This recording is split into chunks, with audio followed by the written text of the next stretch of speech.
Hello বন্ধুরা, কেমন আছো তোমরা সবাই? আশা করছি সকলে খুব ভালো আছো। আমি আজ চলে এসেছি ময়দা ছাড়া একদম মজাদার একটা ব্রেকফাস্ট রেসিপি নিয়ে। স্কুল অফিসের টিফিন হোক কিংবা জলখাবার, দুটোর জন্যই একটা দারুণ রেসিপি।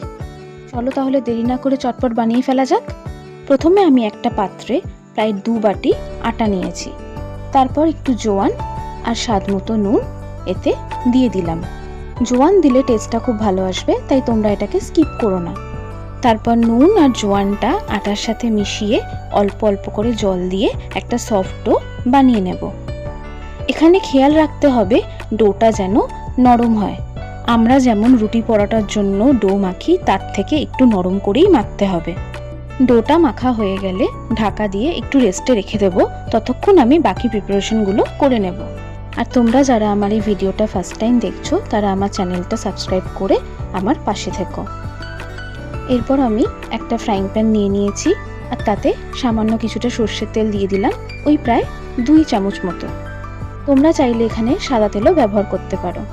তেলটা গরম হয়ে গেলে তাতে জিরে ফোড়ন দিয়ে একটু নাড়িয়ে নিয়ে তাতে গ্রেট করে রাখা আদাটা দিয়ে দেব। তারপর এই জিরে আর আদাটা হালকা করে ভেজে নেব যাতে আদার কাঁচা গন্ধটা চলে যায়।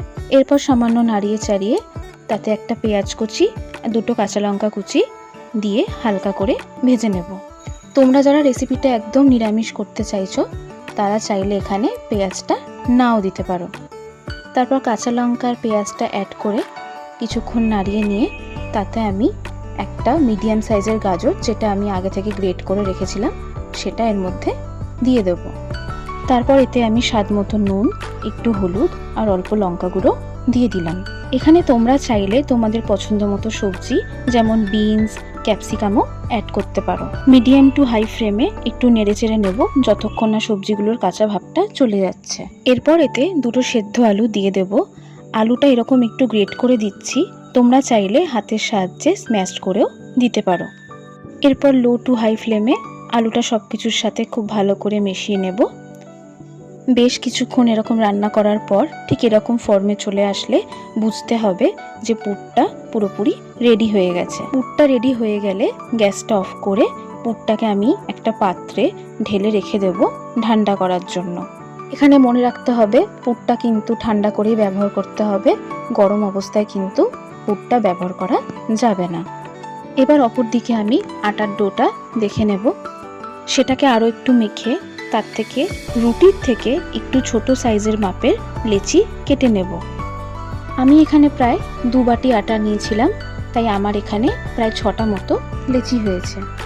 এরপর একটা লেচি নিয়ে হাতের সাহায্যে গোল করে লেচির ওপরে অল্প একটু কালো জিরে আর অল্প একটু ধনেপাতা দিয়ে দিলাম। এতে দেখতে কিন্তু খুবই ভালো লাগবে।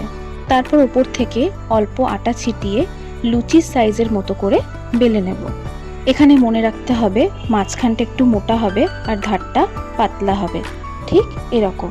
এরপর যেদিকে কালো জিরে ধনেপাতাটা আছে সেদিকটা উল্টো করে দেব। তারপর অপর দিকে পুরটা দিয়ে দেব। আমি এখানে 2 চামচ করে পুর দিয়েছি। পুরটা ঠিক এরকম মাঝ বরাবর দিতে হবে। তারপর ধারটা মুড়ে দিতে হবে, যেমনটা আমি এখানে দেখাচ্ছি। ঠিক এরকম ফোল্ড করে করে এক জায়গায় নিয়ে আসতে হবে আর মুখটা এরকম একটু টুইস্ট করে সিল করে দিতে হবে। এরপর পুর ভরা লেচিটা রেখে তাতে হাতের সাহায্যে একটুখানি প্রেস করে করে দিতে হবে, ঠিক আমি যেভাবে দেখাচ্ছি। এটা আর বেলতে হবে না, হাতের সাহায্যে এরকম গোল করে একটু সেট করে দিতে হবে। এখানে আমার একটা রেডি হয়ে গেছে, দেখো। আমি আরও একটা তোমাদের করে দেখিয়ে দিচ্ছি।